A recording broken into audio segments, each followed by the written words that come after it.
సత్యసాయి జిల్లా కదిరి సత్యసాయి జిల్లా కదిరి ఎమ్మెల్యే కందికుంట వెంకట ప్రసాద్ కీలక వ్యాఖ్యలు అధికారాన్ని అడ్డం పెట్టుకుని కోట్లు విలువ చేసే ప్రభుత్వ భూములను కబ్జా చేశారు.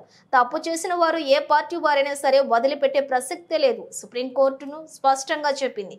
నోటీస్ ఇవ్వాల్సిన అవసరం లేదు. అక్రమ కట్టడాలు కూల్చివేయవచ్చు. మంచి చేసిన వాళ్ళు ఊర్లో ఉండాలి, తప్పు చేసిన వాళ్ళు జైల్లో ఉండాలి.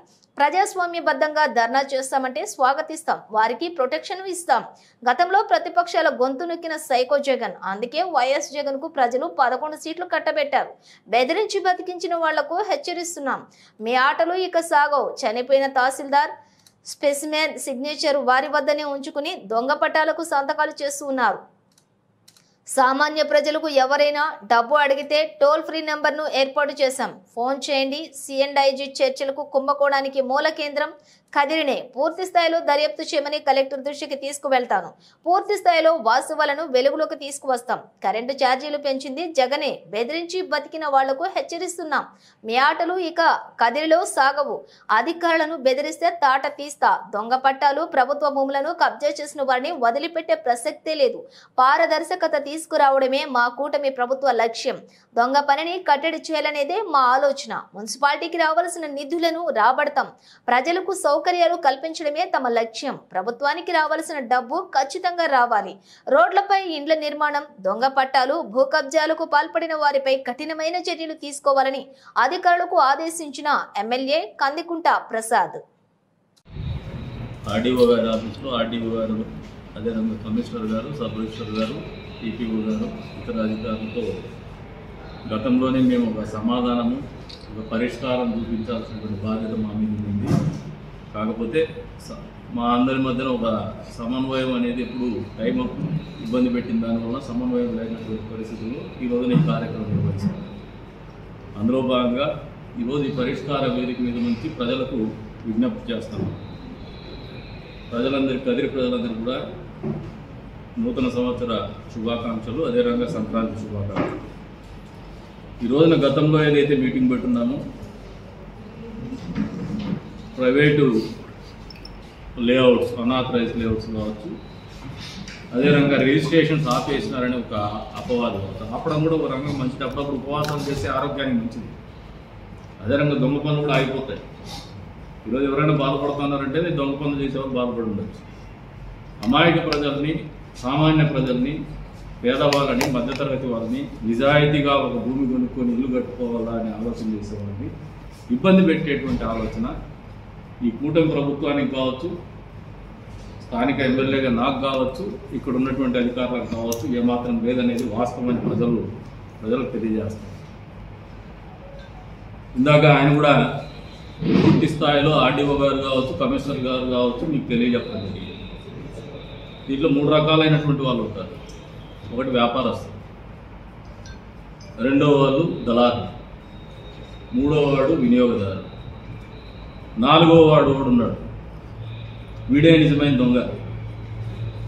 రాజకీయాలను, అధికారాన్ని అడ్డం పెట్టుకొని ప్రభుత్వ భూముల్ని కాజేసి పట్టాల వ్యాపారం చేసుకొని దొంగ పట్టాలు అమ్ముకుంటూ నిరంతరము రాజకీయ నాయకునిగా చలామణి కావాలా, లేదు తెల్లబట్టలు వేసుకొని పెద్ద నాయకుని నేను అందరు బెదిరిపోవాలా, బెదరకపోతే మాకు పార్టీ ఉందని బెదిరించే వాళ్లకు ఇది ఒక హెచ్చరిక. ఈ నియోజకవర్గంలో ఏ పార్టీ వాళ్ళని మేము వదలడం లేదు. తప్పు చేసినోడు, తప్పు చేయనోడు ఇద్దరే ఉంటున్నారు. తప్పు చేసినోడు ఊరు బయట ఉండాలా, లేదు జైల్లో ఉండాలి.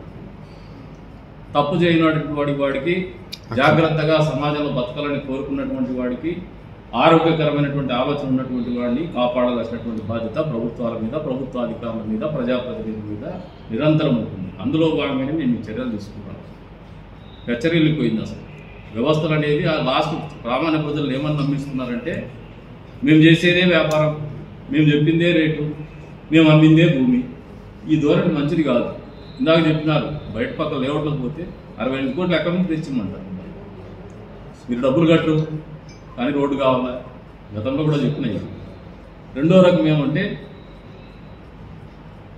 ఇది అధికారాన్ని ముసుగేసుకొని డబ్బు సంపాదించడానికి ఇది ఒక ఈజియెస్ట్ మెథడ్. ఎందుకంటే ప్రతి ఒక్కరికి సొంత ఇంటి కళ ఉంటుంది. అందులో పేదలు పాపం చిన్న చిన్న కాలనీ స్లమ్స్లో ఉండేవాళ్ళు ఉన్నారు.